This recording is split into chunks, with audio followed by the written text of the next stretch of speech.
to iConnect, a podcast from Ocular Melanoma UK, where real people share real stories about life with and beyond this and other rare cancers. Ocular Melanoma UK knows just how powerful it can be to hear from others who truly understand the journey. From laughter to loss, science to support, each episode connects voices from across the ocular melanoma community. iConnect, bringing together people and stories. Today on iConnect, we're joined by Jo Cunningham, registered dietitian and founder of Greenlight Nutrition. Jo is known for her clear, compassionate, and evidence-based approach to cancer nutrition, and for her powerful message, food facts, not fear. Through her work with Percy Health, King Edward VII Hospital, Field Doctor, and Breast Cancer Now, Jo has become a trusted voice for people who feel overwhelmed by diet myths, misinformation, and the pressure to eat perfectly after a cancer diagnosis. Today, Jo helps us cut through the noise. We talk about what nutrition really means during treatment and recovery, the myths that cause unnecessary fear, the role of gut health, the truth about supplements, and how to build a positive relationship with food again, especially when life feels so uncertain.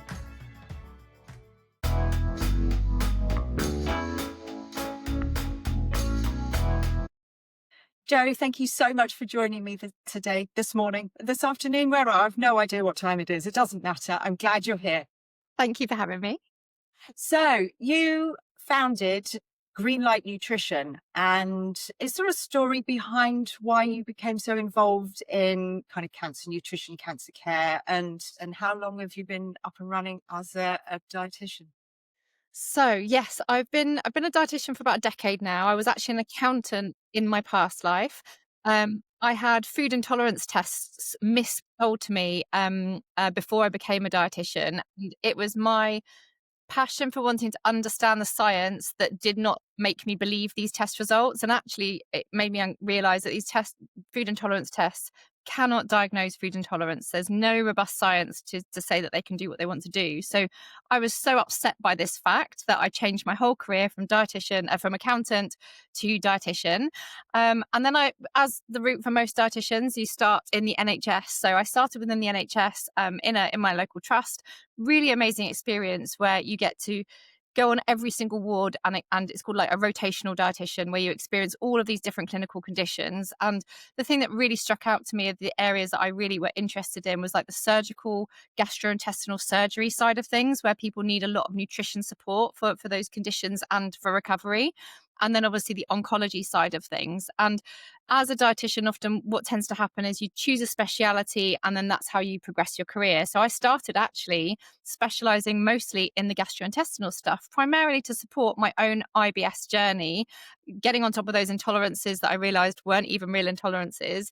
But then my passion for oncology was always there. I lost my dad to cancer before I became a dietitian, nearly 20 years ago now. But back then with esophageal cancer, there wasn't a huge amount of nutrition support that I remember being offered to him. Like, it was a case of my mum, if he woke up in the night and said he wanted some chips, she would get up and she would hand make some chips and cooking some chips. So we very much were a nutrition focused family. So as soon as I realized the type of difference that I could really make to this particular patient group in terms of not just what to eat, what not to eat, but actually the taking away a lot of this fear that can come in the cancer space, I knew that I didn't want to kind of go back. That was my main speciality. But I bring in my gastrointestinal stuff because so many patients have IBS before they get a diagnosis, or they may develop gastrointestinal symptoms because of treatments, because of stress. So I'm actually really lucky that both of my main passions I've been able to pull together. And I've been running my own business now since 2017, I think. So I've sort of transitioned. So I was doing that alongside some other work. And now I just work primarily online now, using with connections with other private consultants and things.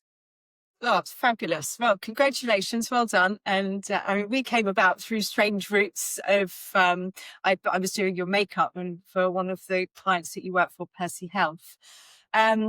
I know food becomes very important after a diagnosis. Now, a lot of people carry some kind of random guilt about it. Oh my goodness me, I've drunk too much alcohol in my life. I've eaten too many sweets. I lived off Haribo's when I was a kid. As that meant that I've now killed myself? What myths are there around food and cancer diagnosis, and how does that all roll Yeah. into it? The first thing I would say is cancer is complex, and a lot of people, when they get a diagnosis of cancer, will straight away look to, like, what have I done wrong? And it's really normal, therefore, because you control what you eat, to look at your diet. But because it is so complex as a disease, yes, there are dietary factors that can increase risk, but it is impossible to ever say this is because of that. Even things like smoking and lung cancer, there are still loads of other factors that may actually cause someone to develop that cancer, even though the smoking, it can be a leading cause. So the one thing I would say is, like, first of all, take any pressure off if you haven't had the perfect diet. I don't think anyone in the world has had the perfect diet, but there are the main sort of things that come up over and over again. Sugar is the biggest one. Does sugar feed cancer? Does sugar cause cancer? Does sugar make cancer grow faster, or feed it, or anything like that? I also get asked about soya quite a lot, especially with hormone-driven cancers.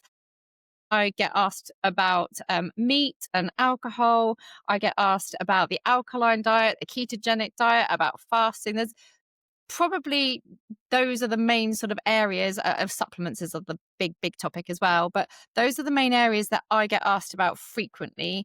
And my job as a dietitian is not to tell somebody that you need to eat this. My job as a dietitian is to present the evidence in a way that hopefully that people can understand, so that they can make an informed decision about what they want to do next. So if someone doesn't want to eat something, I'm never going to force them to eat that. But I would say, okay, well, let's look at some of these nutrition components that might be in that, and make sure that you're getting it in your diet, because my job is to support your whole nutritional status in a way that works for you. Do you want me to dive into answering Yeah, any of the myths? Yeah, if you don't mind. I mean, I know. I mean, that's a heck of a lot of kind of myths around it. So start with the sugar. Start It's with the sugar. huge. Yeah, go So, on.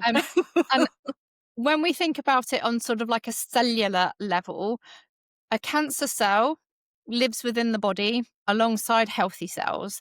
And all cells in the body, whether they are cancer or a healthy cell, they require energy. And that often will come from glucose. So sugar is found within lots of different foods. Cells also need proteins, and they also need fats, but sugar seems to get most of the focus, because sugar is the thing that gives us the most energy. It's the body's preferred energy source. But where does sugar come from? It comes from lots of different foods. So yes, we have the obviously sugary foods like cakes and sweets and biscuits, but sugar is also found within all of our plant foods, as well as in, like, our dairy as well. So you've got lactose within dairy, and you've also, all of your starchy carbohydrates. They are our energy foods. A lot of those foods, the sort of like the plant foods and everything, they're not just sugar. They've got vitamins, they've got minerals, they've got fiber. So we've got to think about everything rather than just like one dietary component. And what we also need to remember is that when we eat a food, we cannot physically say, only go to the healthy cells, don't go to the cancer cells. If we could, if we could do that, that would be incredible. But so what my main focus on is, sugar is not going to directly feed or cause cancer growth. It is going to give energy to the body and energy to the cells, but we really need to make sure that we're supporting energy combined with all of those other good stuff, vitamins, minerals, fiber, and everything, to support the healthy cells, because cancer treatment has a knock-on effect on all the cells in the body. And we want to make sure that we're supporting the healthy cells and supporting the gut microbiome, which I'm sure we'll talk about in a bit as well. So cakes and sweets and biscuits, those things that have got added sugar to them, they are safe to eat. There's no robust evidence that they directly cause cancer. If somebody's diet is incredibly high in these added sugar foods, it may be a little bit more inflammatory. It's still not going to be a direct cause of cancer, but their diet may not be as nutrient dense as if they've got a really high intake of high sugar foods. So it's really about diet quality rather than that particular dietary component that we want to avoid. And the other thing that I also get asked about when is well, what about maple syrup? What about agave? What about coconut sugar? Yeah, I was Oh, literally just about to say yeah. the refined, unrefined, is there a Yeah, and benefit? I mean, even table sugar is from a plant. Is from the cane sugar plant, and you can get obviously the white refined sugar. You can get demerara sugar. They are all free sugars which give energy to the body very quickly. I would always say if you're going to choose a type of sugar, a sugary food, choose one that you just enjoy the most because the action within the body is the same. If I was going to be really pernickety and I give you a tiny bit of like nutritional evidence, I think molasses, which I don't know anybody that has that, has got the best nutritional value. But I mean, we don't need to go and seek that out. If you're making cakes and sweets and biscuits and the recipe calls for sugar, sometimes we can reduce the amount that we're having, and sometimes we can and use things like dates, for example. But even date syrup, it has exact same effect in the body in terms of being an added free sugar. So I would go with enjoyment and quality, and quantity is the main things to think about. Okay, fabulous. I'll get back to baking. No, I mean, it's interesting, isn't it? There's so many myths around kind of white flour, white sugar. And that is a question, actually. Unrefined products, are they healthier? Is whole wheat pasta better for you than white pasta? Yes. It Yes. is. So in that case, and that's slightly different because yes, like your flour, when it's cooked within a recipe, is a source of energy, is a source of calories, it's a source of sugar. But also flour, for example, the wheat has got protein in it, gluten, which is a type of protein. It gets a lot of bad press, but gluten's not always the bad guy. But the white version of flour does not feed your gut microbiome. So your gut microbiome is trillions of microorganisms that live in your large intestine. And the grains, our whole grains, which contain fiber, they're what feed the gut microbes. So when you're having like white bread, white pasta, or something made with white flour, it's not that it's bad for you. It's just that it's not nourishing your gut microbes. So where possible, I would usually be saying try to have the whole grain option of something purely from a gut health perspective, especially if someone's on cancer treatment or going to start cancer treatment or finish cancer treatment, or even just not got cancer in their body at all, just because we now understand so much more about the gut microbiome and how important it is to feed those microbes. So do gut microbiomes get killed by A, cancer itself, and B, by the treatment? And I mean, steroid medication and chemo, obviously chemo's the big one, but the tablets that you take alongside other treatments, do they damage the gut internally? There's What does it do? there's lots of different things that affect our gut microbiome. So diet is obviously a really powerful support for the gut microbiome and those microbes. And it's actually thought that by increasing fiber in our diet, it can potentially reduce our risk of like colorectal cancer by up to 30% just by increasing fiber. So that's a massive one. Wow. And that's because obviously the gut microbiome in your large intestine, there's trillions of those microorganisms there, but most of your immune system is in the lining of the gut as well. 70% of the immune system's in there. So when we feed the gut microbiome, we're supporting your immune system, and medications will affect that. Cancer treatments will affect that. Antibiotics will often wipe out some of the good bacteria. But there are lots of different things that we can do to support putting it back in. And we don't always have to go to supplements to do that. The food that we eat is the most supportive thing for supporting the gut microbiome. But even someone who has the worst diet in the world, if they were really physically active, they would probably have a better gut microbiome than someone who's not really physically active. Oh, And go on if then. some, How does that work?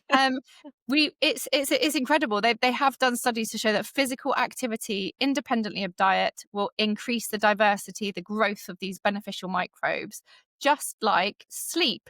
So if we don't get a couple of nights good sleep, our microbes get affected because they don't get a good quality good sleep as well. So sleep, independent of diet, can affect our gut microbiome. So when people are thinking about like holistic care, which often comes up a lot in the cancer space, I don't specialize in exercise. I don't specialize in sleep, but I will always mention it in consultations with clients because there are lots of things we can do that don't always mean manipulating our diet or changing everything that we're eating. So if what about the probiotic myth? Is that part of the gut microbiome thing? Yeah. So probiotics and prebiotics, let's just break them down so that people know the difference, first of all. So we've got prebiotics, that is food for the microbes that are already there. So feeding our microbes to help them grow in numbers is the most natural thing that we can do. So prebiotics, we don't need supplements of prebiotics, although there are some out there. And there are sometimes clinical indications where I may recommend them, but feeding our microbes is giving them prebiotics. That's often the best way to really grow our own microbes. Probiotics are live bacteria. Sometimes they're combined with prebiotics in sort of formulations, but they're live bacteria that we take in a capsule or a pill or a powder format. And the idea is that that will pass through our digestive tract, get to the gut microbiome, and hopefully help to support the gut microbiome. Now, there's different types of products, and I'm don't want to name any names, but if you were to go to a high street health store, probably some of the well-known high street health stores, a lot of the supplements like probiotics that they sell there will not have been studied to show that they can pass that acid environment in the stomach to reach the gut alive. And that's a really important factor because a lot of people spend money on probiotics and they're just wasting them because it's not really going to do anything.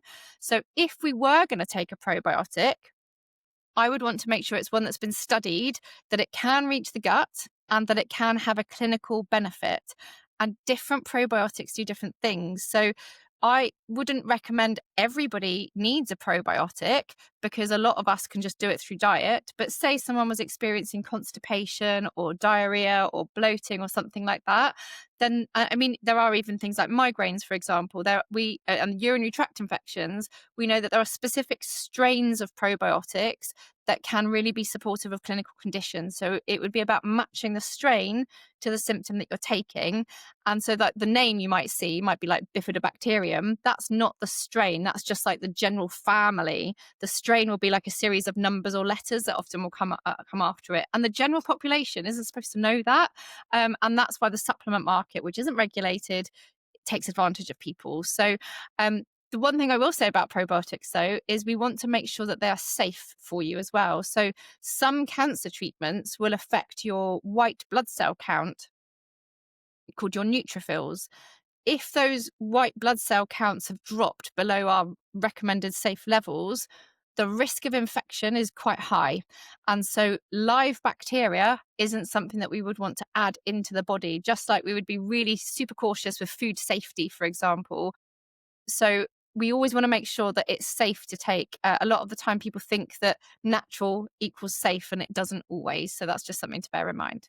Now, is that a question that would come to you, Jo, or is that a question that people should ask their oncologists? Or do you read the blood reports and think, I mean, how So, does it work? yes, that's a good question. So if someone is neutropenic, you would have more than likely been told by your cancer team because the risk of infection is quite high.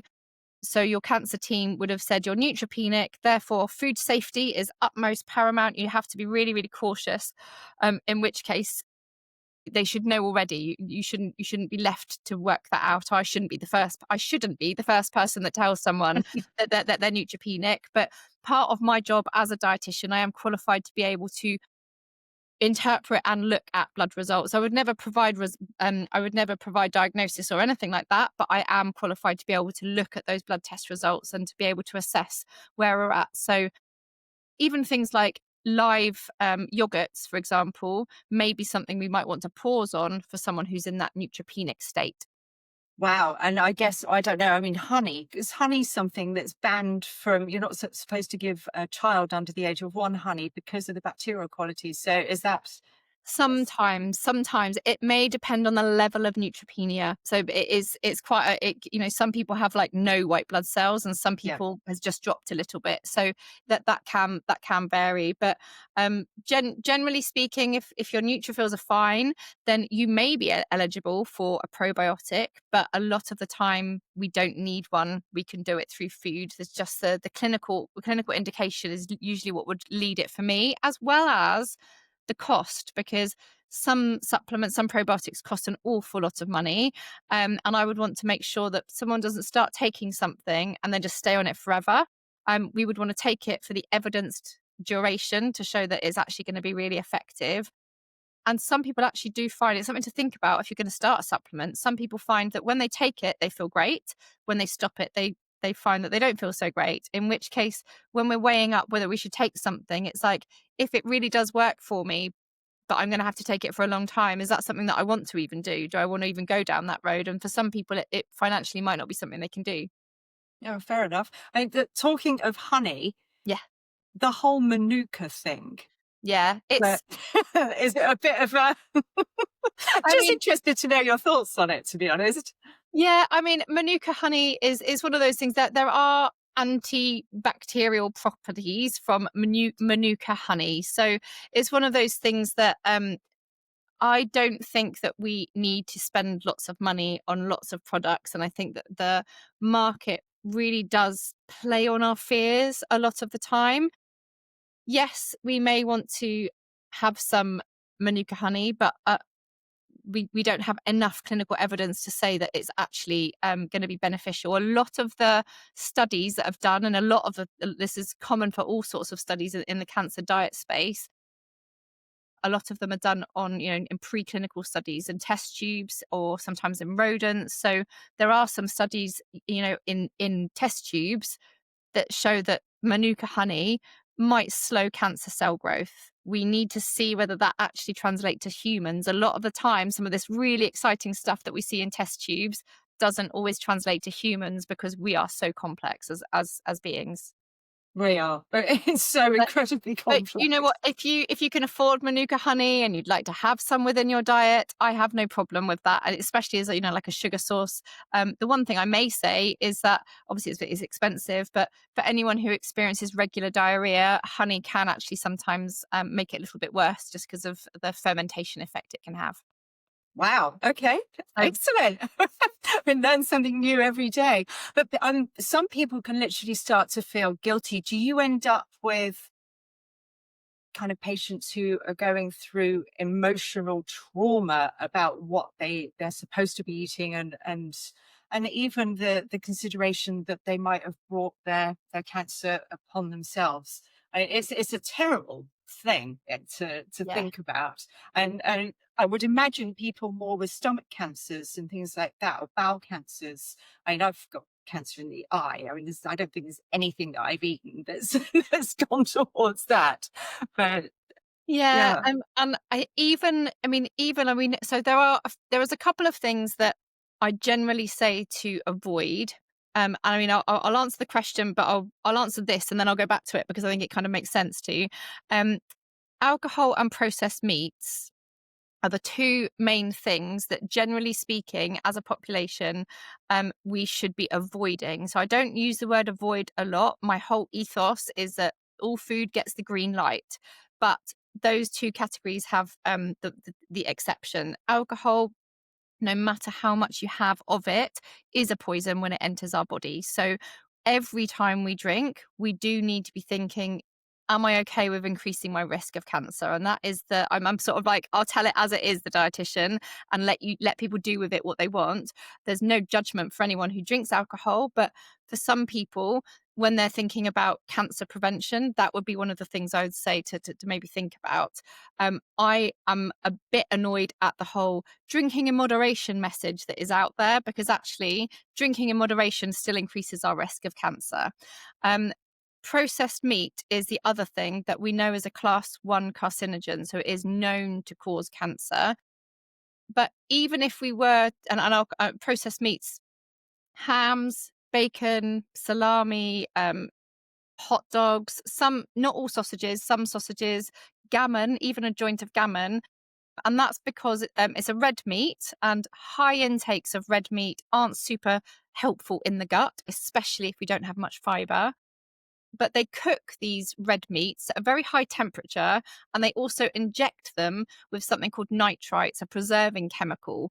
And it's this combination of these three factors that make it carcinogenic, a leading Wow. cause of cancer. But one day's intake of that isn't going to probably cause cancer. It's like this cumulative effect. So I don't want people to feel guilty if they've grown up eating, ham and bacon. I certainly did until I was aware of the evidence. And I can't do anything about the risk that I've already incurred to my body. What I can do is be empowered now that I have the information. But even if you were to take processed meats out of your diet, it would reduce your bowel cancer risk, but by 13%. So a small percentage. Okay. So when we're thinking about, that big picture and that fear, yes, it may be something that you've had in your background. Yes, it may have been one of the factors that may have contributed to it, but I wouldn't want to get hung up on it, and I wouldn't want to have that shame attached to it in any way, because we can't say still that it was because of this one thing. So No, fair enough. yeah. So my message is, here's the information. Now that you have this information, what you do next is probably more important versus worrying about what you have done, because we can't undo what we have done. What we can do is make peace with the fact that this is where we're at now, which is often the hardest part. Can we now go on and buy the nitrate-free, nitrate or nitrite? Nitrite. Yeah. So Nitrite-free bacon. Seems to be a thing. I know. And the thing is, it's clever marketing that they get around it, because actually they've done some studies. They tend to use like really high doses of concentrated celery juice, for example. Now, celery is safe. Celery is fine. Beetroots also contain nitrites, and beetroot is safe and beetroot is fine. When it's within a plant and when it's in a regular amount that you would eat in your body, it's absolutely fine and even beneficial to include those types of foods in the diet. Concentrated, really high doses of these plant chemicals that have been extracted specifically, no fiber, none of the other stuff with it, still has the same effect in the body as the chemical nitrites that they're saying that they're not putting in. So it's a bit of a clever marketing myth. I would say, if you're going to have, it's mostly the pork foods, isn't it? I'd probably say if you're going to have pork, enjoy it when you have it. Maybe a pork chop that hasn't had anything else added to it would probably be my option if I was going to go to. I sometimes have ribs or something like that. It's the nitrites to maybe look out for. And you can get things like Serrano ham or prosciutto ham that have just been dry cured with just a bit of salt. That is the option that I would tend to go for. So that's okay then. Yeah, that's what I would go for. But because the percentage, cutting red meat out is, reduce, or processed meat reduces it by 13%. Just going back to that, adding fiber in reduces your risk by 30%. So if you combine taking out the alcohol, taking out the processed meats, adding in the fiber, your risk of, and this is particularly relevant to bowel cancer specifically, your risk can go down by almost 50%. Wow. just by adding in mostly rather than taking out. Give us a kind of go-to fiber. What would you recommend as a fiber to have alongside your pork chop with your glass of wine? So, and this is where diversity comes into it. Sometimes I give this the sort of the Glastonbury analogy, because if Glastonbury was heavy metal on every single stage, it probably wouldn't be the amazingly successful festival that it is today. It would be very popular among the heavy metal community, but everybody else, if they arrived at Glastonbury expecting it to be Glastonbury and it was heavy metal, they would probably all start leaving over the course of that 3 days because they're not interested in only heavy metal. The same goes for our gut microbes. If we feed our gut microbes the same things day in, day out, the gut microbes who aren't getting some of the other stuff, they're going to start reducing in numbers, not necessarily totally leaving the festival, leaving the party, but we do know that diversity is where it's at. So Glastonbury's successful because there's different music on different stages, there's loads of different food styles. It's a very diverse environment to be in, which is why it is so popular.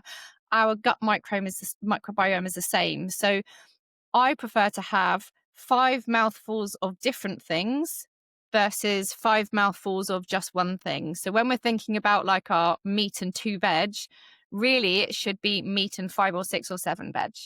And Oh, wow. and it doesn't have to be an increase in total volume. It could be, I mean, I sometimes also imagine you have a vegetable patch and you're growing lots of different things.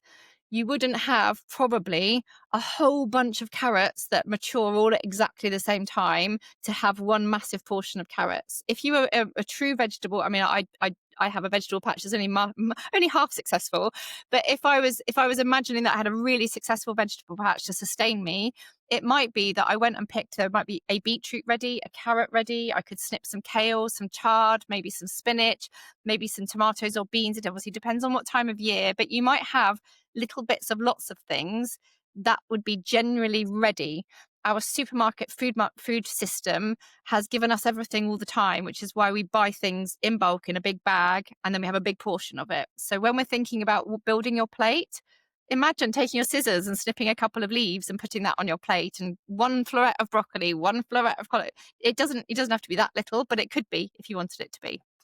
Wow. Okay. So the kind of meat and two veg, or there's the kind of the 5 a image day. where you cut your plate in, so that it doesn't go out the window. But what would be Joe's Yeah. preferred plate? How would yours look? Get the 5 a day message. 5 a day message, if I'm completely honest, was developed as a government standard to give something people that they thought that they could achieve, something realistic.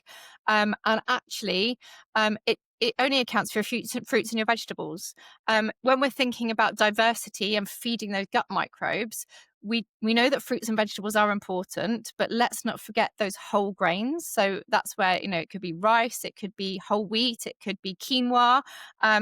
We also have our legumes, things like beans, chickpeas, lentils. And then we also have things like nuts and seeds. A lot of people don't get enough in terms of nuts and seeds in their diet. Even herbs and spices, around the edge of your veg patch, you might have some different herbs and spices and things growing.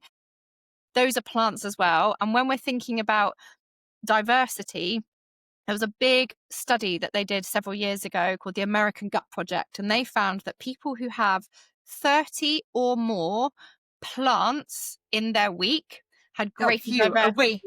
I thought you were going to Not say a not day. 30 plants per week have much greater diversity in their gut versus those who have, say, 10 per week.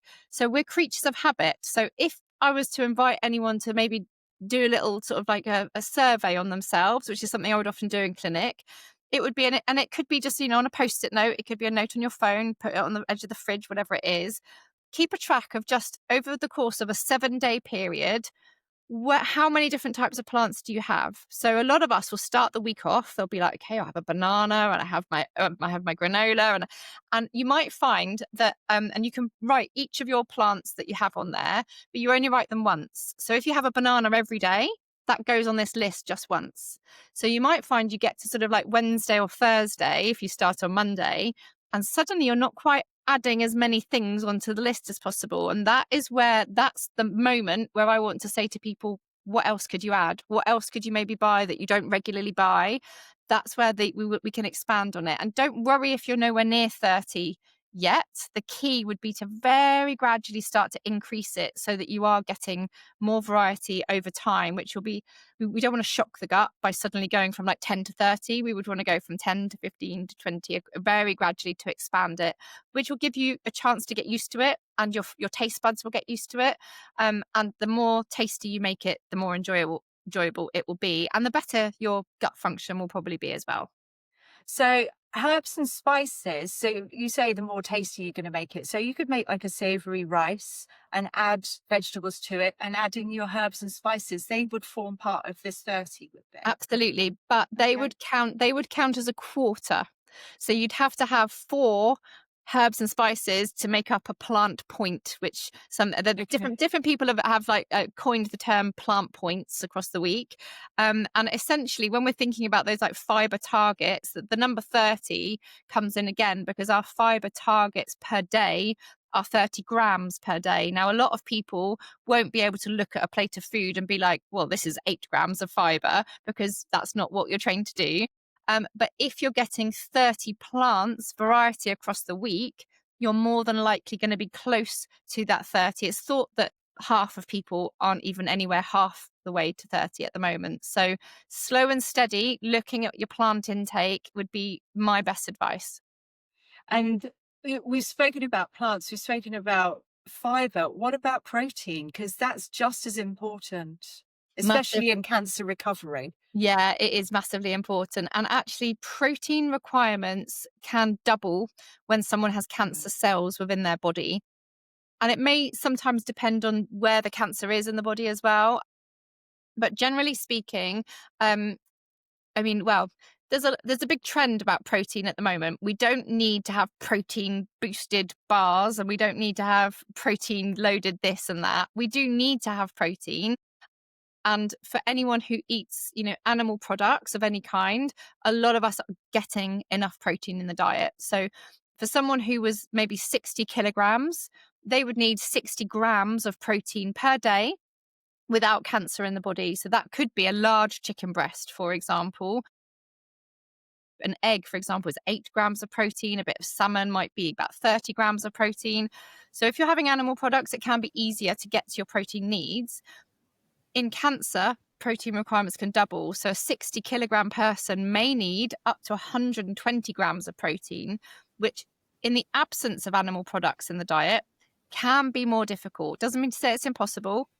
We can support vegetarians and vegans and get enough protein that they need, but we may have to think about it a little bit cleverly. Sometimes we combine plant-based proteins together to make what's called a complete protein. So protein is important, but I actually wouldn't over focus on it unless we've got problems with like wasting muscle mass and things like that.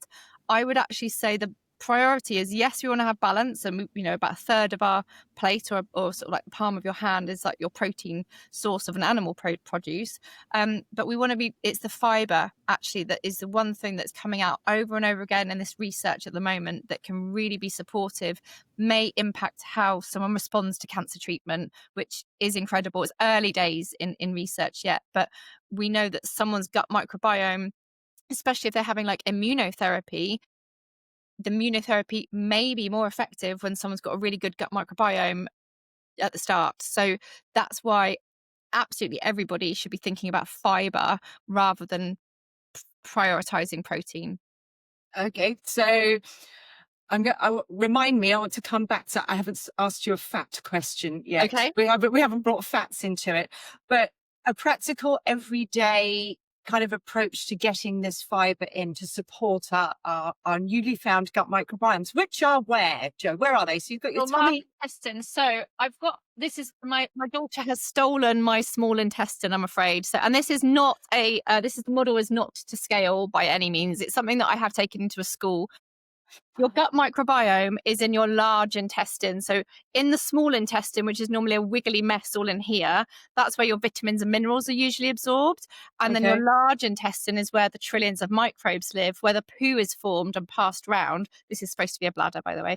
And then that's where we're focusing on. So anyone with sort of like diarrhea, constipation, we want to make sure that things are moving healthily through the body. But how can we get there?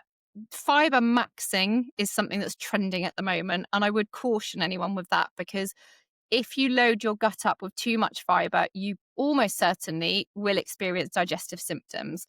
So fiber maxing I'm not a fan of, but the whole idea that we need more fiber, I'm on board with the trend of having more fiber. What the gut needs is regular, consistent fiber intake. So where possible, breakfast, lunch, dinner, we want to have roughly the same amount of fiber spread out across the day. We don't want to have a big, massive bulk at one particular time of the day. We want it smooth and consistent. And actually, fiber, fat, and protein all help regulate our blood sugar levels as well. So that's another thing that trends out there at the moment. Blood sugar stability is important. We don't need to obsess about it. Maybe if you've got diabetes, we do need to keep an eye on it. But for the most of us, we don't need to obsess about it or monitor it a lot. But for anyone who's just worried or thinking about it, fiber, fat, and protein will all help to slow the release of sugar down. So that's where food combinations come in. So I'm a big fan of having sort of like a plant loaded breakfast. So I might have 13 different types of plants with my morning. I have, oats, I have chia seeds, I have nuts and seeds, and I have some kefir and I have some fruit. So that's a really good start to the day. Lunch is often where, like, sometimes people will have not quite as much fiber, especially if they're just having like a sandwich, packet of crisps, apple type sort of packed lunchbox type thing. So that's where thinking a little bit more about the packed lunch that you might make, what might else go in the sandwich, for example. And then dinner time, most people are on it when it comes to dinner. So I would say start by looking at your breakfast and your lunch and see what you can add rather than take out. So when you say adding, I mean, there's kind of protein powders that you can buy. You can buy whey protein, you can buy pea protein, hemp protein. Are they worth people doing if they're struggling to If they're consume? If they're struggling, yes, it Yeah. can be helpful. And for anyone who's living in like a larger body where protein requirements are going to be higher because it's based on your body weight, a protein supplement sometimes is necessary, especially if maybe they're on a vegan diet where you have to think about protein a little bit more carefully. There's quite a lot that you'd have to eat in order to meet your protein needs in a larger body. Different protein powders come with different different things. So like whey protein, for example, for some of my clients, if they're struggling with lots of flatulence or bloating, I probably would be like, oh, maybe we could take the whey protein out and see how that helps you. A lot of the time it does help. So sometimes the protein powders also have all of these other ingredients in that aren't super helpful for the gut microbiome. I like hemp protein. I like pea protein. I'm on board with whey protein for people who can tolerate it as well. But generally, I would prefer to try to do it through food that also contains the fiber and the vitamins and the minerals. Okay, thank you. It's funny, isn't it? All these myths, and like you say, things trending at the moment. I mean, social media's got so much to answer for. It really, really has. And did you So, know that 2%? It's believed that 2% of nutrition information on social media is thought to be correct. Only 2%. And wow, that's it. TikTok probably has a lot to answer for in that space, because anyone, I think that's the thing about diet, is that because people eat, they think that they're a nutrition expert. And therefore they think, well, this has worked for me, therefore I'm gonna do this. And I do see in the sort of celeb social media space a lot of people saying, well, this is what I've done, and therefore you should do this. And then they collaborate with brands that they then get affiliate commission from. So then they have an agenda. They're selling you supplements or products when actually they're not qualified to be giving any type of advice of this. I mean, we that sort of comes into this alkaline diet sort of space. For a while, we were seeing a big trend on people buying these alkaline water filters that were costing like £3,000. I think one of my patients had paid for them, and it's just not necessary. I would much rather that money had been spent to probably a year's supply of food. That's insane. Yeah. That's absolutely mad. So that was a fad. So the alkaline diet. Then And I will just say on the alkaline diet, because it did come up actually last week in my clinic, where someone was adamant they wanted to follow the alkaline diet. Alkaline and acid. So you cannot change the pH of your body. You can your wee will change. The pH of your wee will change according to what you eat, and that's completely normal. But we cannot change the pH of our blood. If our blood was too acid or if it was too alkaline, you'd probably would be in intensive care on life support machines, because that would be a life critical situation. Your liver and your kidneys, they help to regulate a pH of our body, and nothing that we eat will affect that, unless your kidneys or your livers are not working. And you'd be on dialysis if if your kidneys weren't working. But the alkaline diet is mostly made up of lots of plants, because protein is amino acid. So in this alkaline diet, a lot of your protein foods are bad. And actually, we obviously just have said how good protein and important protein is. So I don't like the alkaline diet at all. But if anyone has already bought the book, you don't need to shred it or throw it away or put it into landfill. The recipes include loads of plants. So forget anything that the book says about acid and alkaline diet in the body. Maybe just look at the recipes on how to include more plants. okay, I'm sure people will take that advice on board. And fat, kind of good fat, saturated fat, polyunsaturated fat. What's the rapeseed, palm seed, sunflower, olive, all Yeah. these oils. Yeah. Hell, So yeah, absolutely.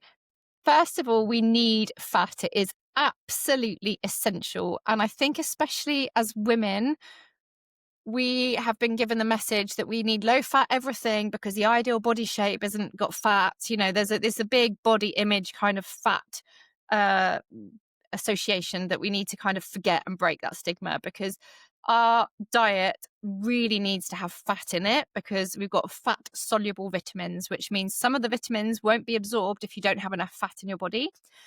30% of our brain's grey matter is made up of omega-3 fats. If you don't have enough omega-3 fats, your brain function will be effective. It may, early days in the research, they're doing quite a lot of studies in the sort of like the dementia space, but omega-3 profile in the body may have an impact in terms of like dementia risk, for example. So fats, healthy fats, the right types of fats are absolutely essential, and we should be really, really embracing them in our diet. So I am not a fan of, sorry for anyone who's a fan of Slimming World, but they call nuts and avocados a sin. It's spelled SYN. They may be changing their system. I may be slightly out of date. It may have just been happening in the present moment. But historically, they've always referred to nuts and avocados as sins. And I actually have clients who have been like, I'd rather have my chocolate as my sin instead of my nuts. And what we know about nuts is each nut has a unique fatty acid profile, which means they're all incredible for us. If there's no allergies, we should absolutely be having a handful of nuts every day for our brain health, for our heart health, just for our general gut health and everything. And I wouldn't ever want anyone to be thinking of that as a sin, as bad for them because it's high fat. So yes, fats are really important. We want to be including them. Healthy fats, nuts, seeds, oily fish, olive oil, rapeseed oil is fine. The seed oil drama, we can forget. We can totally forget it. Have a look if anyone's interested. Dr. Sarah Berry has done amazing amounts. She works with the Zoe Project. She's done amazing research in the seed oil space. And there is no robust evidence that seed oils are harmful to us. The but that comes with that, because there's always a but, is that a lot of your highly processed, ultra processed foods, they do have sometimes they have seed oils in them, like canola oil, rapeseed oil. That doesn't mean that it's the oil that's necessarily the bad component within a lot of those ultra processed foods. Sometimes it's the additives and the preservatives and stuff. So some people just lump these associations together. X and Y doesn't always equal Z. So we have to think critically, and ultra processed foods as a whole separate kind of like topic. But when it comes to fats, seed oils are fine. We wouldn't want to necessarily cook with them. I would use them to sort of drizzle with, like, sesame seed oil, avocado oil, or something like that. But I would always prefer to have fat that's within other foods. So like olive oil being the exception is very anti-inflammatory, but you can have the olives, you can have the oily fish, you can have the nuts and the seeds, you can have there's lots of different ways that we can get fat within the diet. When it comes to sort of like saturated fat, if anyone's had any radiotherapy in sort of like the chest area, they are at increased risk of heart disease, in which case, or if anyone's in a bigger body, they may be at an increased risk of heart disease, in which case things like butter, margarines, and foods that are cooked with those foods, that's where we just may want to reduce them if there's a lot of them in the diet. But if you want to put butter on toast, that's absolutely still fine to do.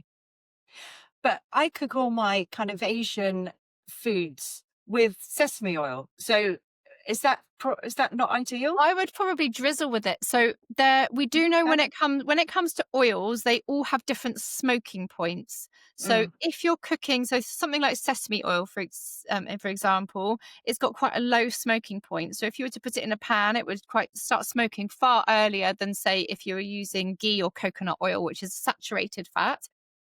And when we have high intakes of these oils that have been cooked at really high temperatures, that isn't so healthy for our bodies. It doesn't mean to say it's bad for you necessarily. Some of them can be sort of like it changes the chemical structure when they get hot. So as a general rule of thumb, things like butter, ghee, coconut oil, they are stable at high heats. They're saturated fat, so we don't want to have too many. Things like rapeseed oil, especially in the UK, we have a great rapeseed oil availability. Olive oil, if you can afford it, is amazing. I would prefer to cook with those types of fats, and I would save then the fats that have got the higher smoking points for seasoning things afterwards. So I would Okay. use the sesame oil for drizzling rather than cooking in. Okay, I shall change that habit. It's amazing, all this stuff that I'm learning today. This is fabulous. And you, throughout your time with Greenlight, you've partnered with a few different companies. I mean, we met through a company called Percy Health. Can you talk us through how that works for you and how people can access you, different methods of people being able to find you? Absolutely. So yes, so I've partnered. So Percy Health is an online cancer care platform, and their whole ethos is to try to bridge the gap between what the NHS can support, and there's a huge amount of supportive services in the cancer space that not everyone can access. So Percy Health provides online cancer care in a huge amount of different professionalisms, including dietetics, physiotherapy, counselling, hair and image. So I actually know the founder of Percy Health. I used to work with her in Harley Street when I worked at private cancer unit there. So I've been with them kind of right from the start. And so I was involved in a breast cancer specific project with them where we did some research. We worked with a meal manufacturer, and the aim was to support breast cancer survivors after they finish treatment, because we know that there's a lot of fear and misconception in the breast cancer space. I mean, it's across all cancer spaces really, but it was an Innovate UK funded study, and we developed a 12-week ready meal range based on Mediterranean plant fiber rich foods, and we delivered this to people over 12 weeks with an educational program of care, which I designed and that we recorded with some other healthcare professionals as well. And after the 12 weeks, we sort of like spoke to these people before and then after, measuring to see what their obviously what their feedback was, what their results were. They had a reduction in menopause symptoms, which is something that a lot of people struggle with. And actually, soy foods, for anyone who is perimenopause or going through menopause, soy foods can help to reduce hot flushes. There's good evidence for that.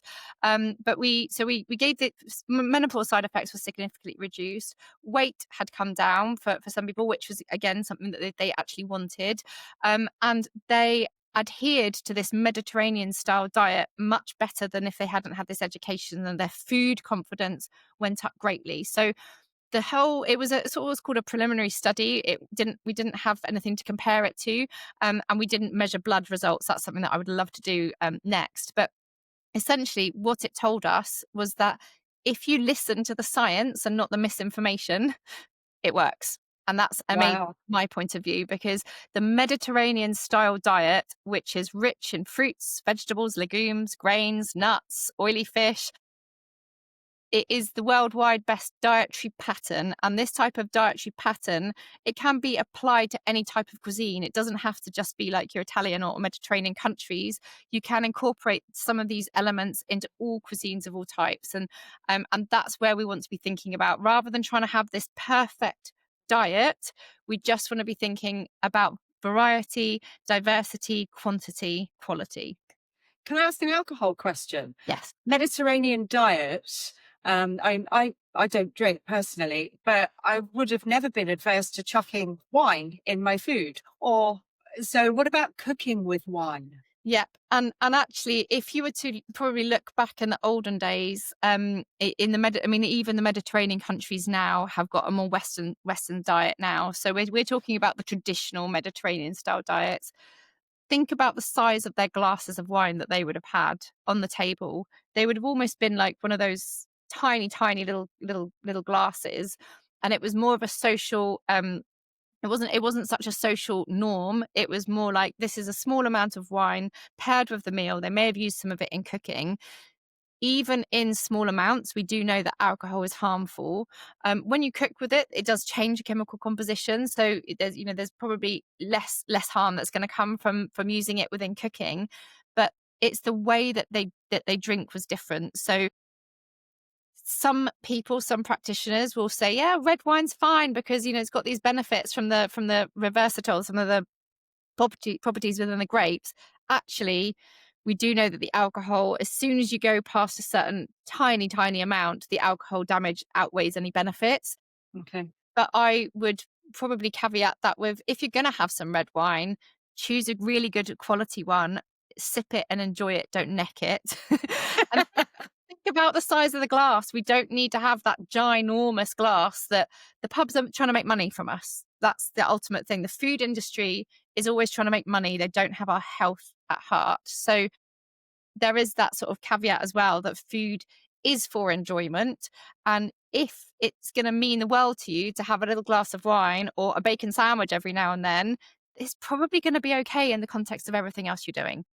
That's fair enough. Speaking of pubs and the alcohol system, I mean, coffee. Wow. There's a whole nother kind of ball game. And they're talking about this new nutritional coffee now. Yeah, So we don't need we don't need to have nutritional coffee necessarily. okay. If someone wants to, it's possibly going to be okay. Sometimes there are interactions with medications. So again, that comes back to the natural doesn't always mean safe kind of principle. Coffee can be a good source of fiber. We know that the coffee bean has got these plant-based chemicals, which are incredibly beneficial for our health and for our gut microbiome. So I am a coffee fan. Our DNA actually can impact how coffee or caffeine is metabolized in the body. So for some people, you don't need to have a DNA test to work that out. If you don't go to sleep after you've had loads of coffee, you know that you don't metabolize it so well. But I am a fan of coffee for anyone who likes to have it. And I probably would say choose to have like a cafetiere type coffee, where you're using the beans rather than maybe sort of the freeze dried instant coffee. You'll get a better nutritional profile from the actual beans. Okay, thank you very much. Yes, All right. unfortunately I'm a decaf person, but we've gone the ground bean thing. It was a hobby. And you And still so get the benefits from that. yeah, and I've got my own grinder, which is really sweet. It takes up loads of room next to the toaster. Rare cancers. I mean, we heard your wonderful speech, which will be available on YouTube. The talk you gave at the Ocular Melanoma conference this year. So thank you very much for that. Is there anything that food can do to affect how the genes are damaged or altered within the body? It's probably a simple yes or no answer. Yes. Nutrition plays a massive role in the body, and we've got these plant-based chemicals, and this is where it comes down to there's no such thing as one superfood, because our diet is what makes up whether it's super or not. Really, it's our whole diet. But we've got these things called antioxidants. So these are chemicals that are found within various different foods. Like you may have heard that vitamin C is rich in antioxidants, and yes, it is. It's not the only thing. And we know that these antioxidants are really supportive of what's called oxidative damage. So these antioxidants are quite anti-inflammatory. And, you know, thinking about like eye health, for example, I would be thinking making sure that the diet is rich in antioxidants, because that will support our eye health. Things like vitamin A, things like your omega-3s. It's never just one thing that's going to support the body. It's going to be a combination of everything. And that's where food contains all of these different things. We don't need to usually have supplements of individual nutrients or specific dietary components unless there's sufficient deficiencies to say that we need them. It's the combination within our diet is the best thing that we can do to support our DNA and our genetics. I mean, there'll be an element of, you know, some people are genetically deep predisposed to get certain diseases, in which case there may be additional kind of prevention measures that we might want to look at a little bit more. But generally speaking, the message of a healthy, balanced diet genuinely is the correct one. Thank you. We're back to our 30 a week, and I'm going to give that a go. You're definitely going to put that on the fridge and give that a go. Closing, as I do on these things, I generally say to people, can you think of something funny? But I mean, it's asking a dietitian. I don't know. Is there anything really random that anyone's come up with to you that you can think of? I was having a think about this question, and I mean, I have seen a lot of weird and wacky types of diets. And I mean, I've seen a lot of people come to me with huge dietary protocols from nutrition professionals. And I say the word professionals in a bit of a weird way because the industry isn't massively regulated. Anyone can call themselves a nutritionist. Dietitian is a protected title. And so I've seen all sorts of protocols that have come out. I've seen, people having like worming treatments to try to support cancer treatment, which doesn't often, it has horrendous side effects. I've seen people almost develop eating disorders because they are so frightened of food. So it's not necessarily weird and wacky, but I heard a lady, and I mean, we had to work with a health psychologist for this lady, but she had developed so much fear around food because she had been able to find negative evidence for almost everything except for broccoli and cauliflower. So the only thing that she felt safe eating was broccoli and cauliflower. And obviously that's not going to be nutritionally balanced. And obviously we had to do a lot of in the health psychology space of supporting, re-educating her to put other foods back in to support her nutritional status. But it just goes to show that out there is so much quackery, and it has a real impact on people. And a lot of people, when they say to me, oh, it is not really that harmful, there's I'm just helping people by saying this and this, and it's like, actually you don't see the severe impact that these weird and wacky diets can have on certain individuals. It can be really, really terrifying. And like the supplement side of things as well, a lot of supplements can interfere with treatment, and I've had people taking high doses of this and high doses of that, and then actually we know that some supplements make drugs stay in the body too quickly. Some supplements make the drugs come out of the body too quickly. We have dosed those cancer treatment drugs based on what the body needs, and we don't want to mess that up. So not necessarily weird and wacky, but it's just sort of like a word of caution that there is a lot of weird and wacky out there. If it does sound weird and wacky, it's probably not legit. Oh, thank you. I know. I mean, TikTok's a wonderful platform, but I think we can all get a little bit sucked in sometimes Yeah. by the quackery. Absolutely. And I want to actually, just before we leave as well, I just want to say that there is one supplement that I do want to make sure all of your listeners are taking, or at Okay. least know if they need to take it, and that is vitamin D. Vitamin D is really, really important for our immune health. It's also important for our bone health. And we do have to ideally take it with vitamin K. A lot of supplements will have D and K together. The national recommendation in the UK is that from October to April, everybody should take vitamin D. And that's everybody. Because we don't have the sunlight, or Yeah, so we synthesize it from the sun, but even on a sunny day this time of year, because of the position of the sun, the UV is not quite strong enough. And even in the summer months, a lot of us will be putting so much UV protection on that we may not be synthesizing enough, or stuck inside working all day. So a lot of us actually, even if we start taking it October to April, we may never be getting up to our optimal level. So my advice is you need to take a vitamin D supplement. We don't want to take too much, and we don't want to take too little. Taking too much can have side effects and cause problems. Taking too little can also leave you feeling fatigued. Cancer-related fatigue affects 9 out of 10. And we want to make sure that it's not a nutritional cause for some of that fatigue. But because of the immune function and supporting the gut, that's why I really want to have it. And I see a big trend in my clinic of, I test people's vitamin D the first time I meet them. So many of them are below the optimal range, and the NHS range might say that you're okay, and they might say that it's all right, but actually that's not optimal. That's just adequate. So my advice is ideally get your levels tested, ask your GP, tell them that you're fatigued, tell them your cancer dietitian told you to take it, to do this if you want to. Your oncology team should just test it, no problem at all. And then when you know that result, you can tailor that dose to exactly what you need. I have got a blog on that I can always share with you for show notes if necessary. Oh, that'd be fabulous. Thank you very much. Yes, I'm going to put some information up about how people can contact you as well. So thank you so much for your time. Absolutely fascinated, Jo. Really, really good. You're very welcome. And I mean, yeah, if anyone's got any questions, do please feel free to get in touch. I think the main message from today is variety, diversity, ignore the quackery. Excellent. That's going to be the title. Okay, Jo, you take care. Speak soon. Thank you very much. Take Thanks. care. Bye-bye. If you or someone you know has been affected by the topics discussed in this episode, support and information are available. You can visit Ocular Melanoma UK at www.omuk.org for guidance, resources, to connect with our helpline and others who understand. Remember, no one should face ocular melanoma alone.